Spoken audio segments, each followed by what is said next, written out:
Buenas tardes. Aquí tenéis Cuevas, la guía completa de radioenlaces e instalaciones de tu asignatura de Sistemas de Radiocomunicaciones por mí, por Juan Manuel García. Vale. Bien, aquí tenemos el índice, ¿vale? Que lo tengo que dividir en dos imágenes diferentes, en dos diapositivas, porque eran bastante largas. Aquí tenemos las primeras 10. Bien, y aquí está la segunda parte del índice, ¿vale? Con las otras 10 preguntas restantes. Bien, primera pregunta. ¿Qué es un radioenlace? Definición de los componentes de los enlaces inalámbricos. Tenemos que es la capacidad de poder transportar información de un lugar 1 a un lugar 2 de forma inalámbrica. Las comunicaciones inalámbricas tienen siempre que darse en una frecuencia determinada. Contamos con soluciones desde 900 MHz hasta 24 GHz. Las frecuencias más bajas tienen mejor propagación en el aire, inclusive con obstáculos, pero la transmisión se llena de un ruido rápido, por lo que no desarrollan rendimiento. Las frecuencias muy altas desarrollan alta capacidad, pero mucha distancia, ya que se le atenúa muy rápido la señal. Un radioenlace es una conexión punto a punto o un punto multipunto, que transmite datos mediante ondas de radio entre dos o más ubicaciones sin necesidad de cable físico. Los componentes base son estos que tenemos aquí, los principales: estación base, el CPE, el backhaul o troncal y la radio. 2. ¿Qué frecuencia hemos de usar en un radioenlace? Tipos y justifica tu respuesta. Bien, depende del entorno, ¿vale? Tenemos la frecuencia libre o la frecuencia licenciada. En frecuencia libre tenemos 2,4 GHz, que nos da un mayor alcance, pero tiene peor resistencia e interferencia y suele estar muy saturada, y de 5 GHz, que tiene un buen equilibrio entre alcance y ancho de banda. La frecuencia licenciada, tenemos estos parámetros de aquí, desde 900 MHz a 24 GHz, que estos hay que pedir el permiso al Ministerio de Comunicaciones para poder usar e instalar, ya que hay que pagarlo, porque son más privados.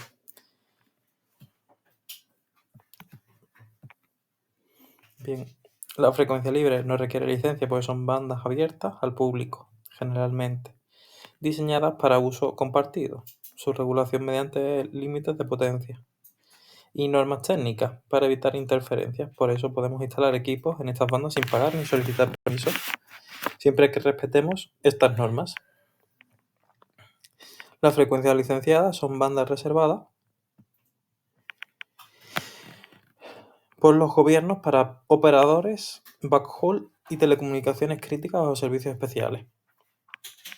Requieren de permiso oficial y normalmente se pagan tasas para poder usarlo. Si se usa indebidamente, podría interferir en otros servicios esenciales. Por eso no podemos instalar radios en estas bandas sin autorización. Su uso está controlado para garantizar calidad y confiabilidad del servicio.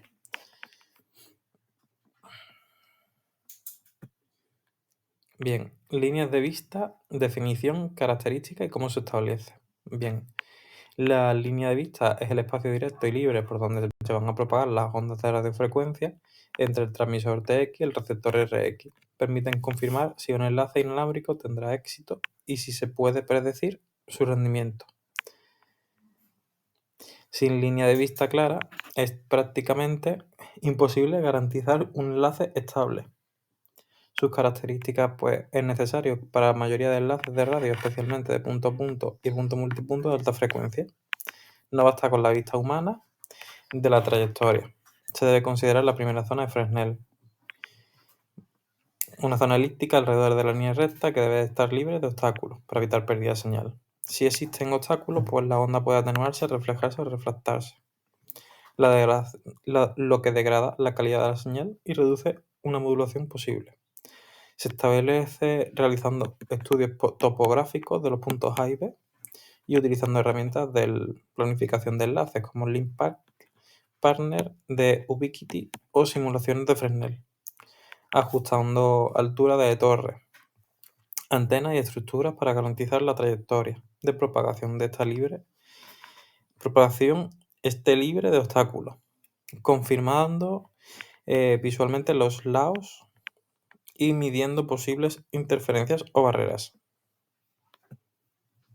Vale, ¿qué parámetros hemos de tener en cuenta a la hora de elegir una antena? Pues aquí tenemos muchos parámetros, ¿vale? Que tenemos el tipo de antena, la ganancia, la polarización, la frecuencia de operación, la distancia de enlace, condiciones ambientales, entre otras. También la compatibilidad con el equipo. Y ya estaría. Siguiente punto. Punto 5. ¿Por qué los PPS, que son puntos por segundo, son importantes? Permitiendo procesar grandes cantidades. Bien, aquí tenemos los paquetes por segundo, ¿vale? Que está asociado a la capacidad real de la radio, es decir, su procesamiento de información. Fire cuenta con una gran capacidad de procesar los puntos por segundo, de 64 bits únicos en el mercado, gracias a su chipset FPGA. Aquí tenemos una tabla, ¿vale? Con los radioenlaces, el ancho del canal y los paquetes usados, la capacidad de puntos por segundo y el string de cámaras IP. Bien, siguiente, punto 6. ¿Qué relación existe entre las potencias utilizadas en un radioenlace y la modulación utilizada? ¿Qué consecuencias tiene? Vale.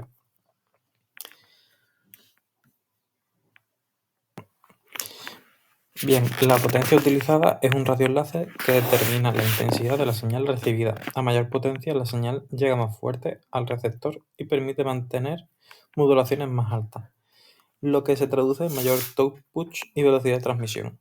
Si la potencia es insuficiente, la señal recibida se debilita y el enlace se adapta automáticamente a modulaciones más bajas, reduciendo la capacidad y aumentando la latencia y la probabilidad de errores. Si es excesiva, puede generar saturación en el receptor de interferencias o ruido en el espectro, afectando a otros enlaces cercanos y disminuyendo la eficiencia general de la red. Por lo tanto, es importante ajustar la potencia para lograr un equilibrio que permita usar la mejor modulación posible, manteniendo estabilidad y cumpliendo las normas de IRP del país. Aquí tenemos una tabla, ¿vale? Con las modulaciones disponibles. Y esos son 3 aparatos que se pueden usar.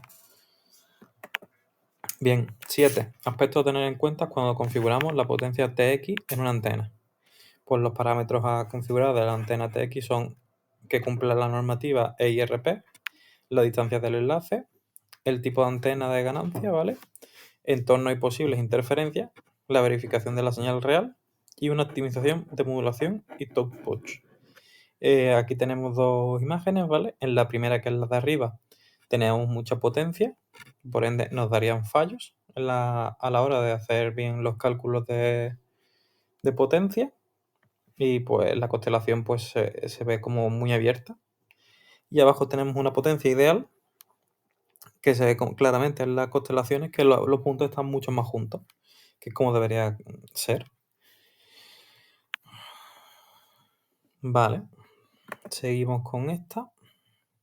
Vale, ya pasamos al punto 8, que son valores ideales de la señal del receptor, que ocurre en las situaciones no ideales y que ocurre cuando no tenemos energía suficiente. Vale, pues tenemos que, dependiendo de la planificación y diseño, se debe analizar el terreno, calcular distancia, verificar líneas de visión y la zona de CERNEL, seleccionar frecuencias y canales de libre interferencia, una selección de antenas y equipos correspondientes que sean compatibles entre sí y con las distancias que se vayan a usar, que tengan el tipo de enlace punto a punto o punto multipunto y unas condiciones ambientales de lugar correctas, un alineamiento y orientación adecuado para que no tengamos pérdidas de señal y una configuración de potencia y modulación, que ajusta la potencia del TX y la modulación para equilibrar el alcance, cumplir las normativas IRP y evitar saturación e interferencia.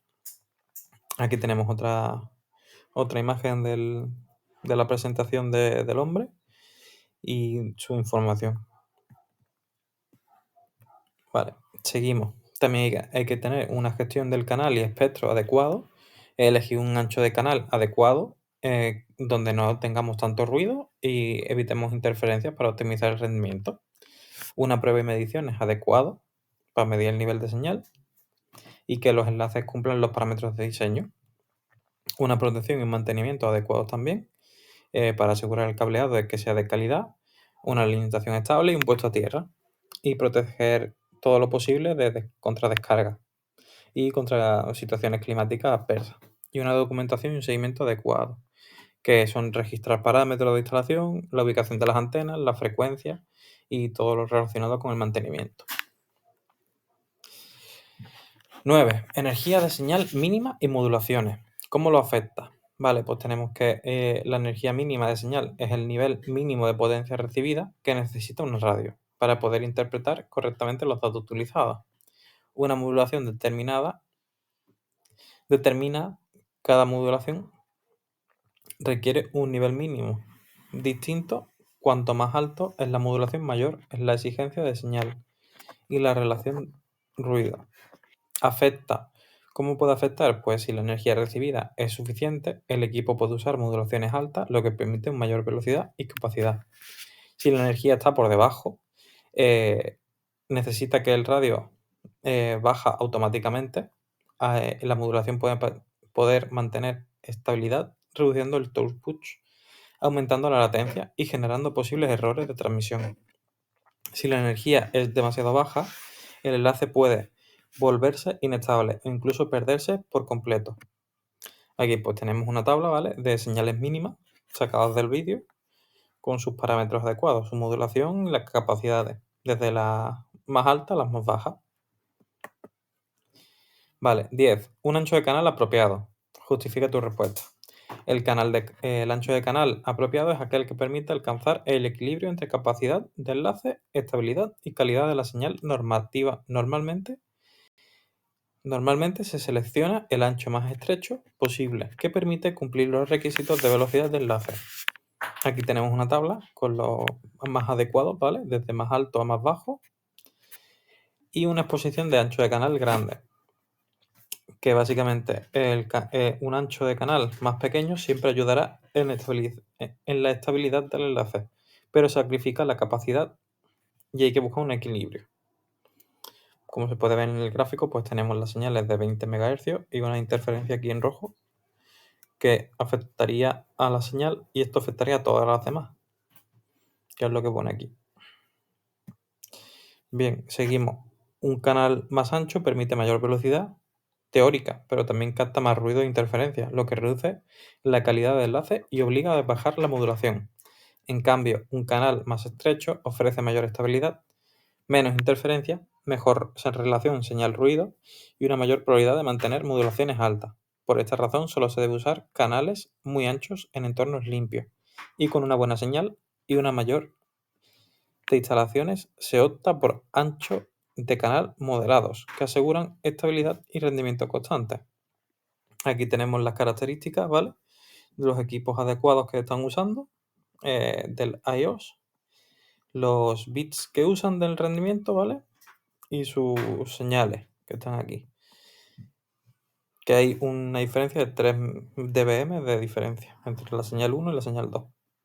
Entre 2 y 3, porque es el máximo, que eso lo hablaremos ahora más adelante.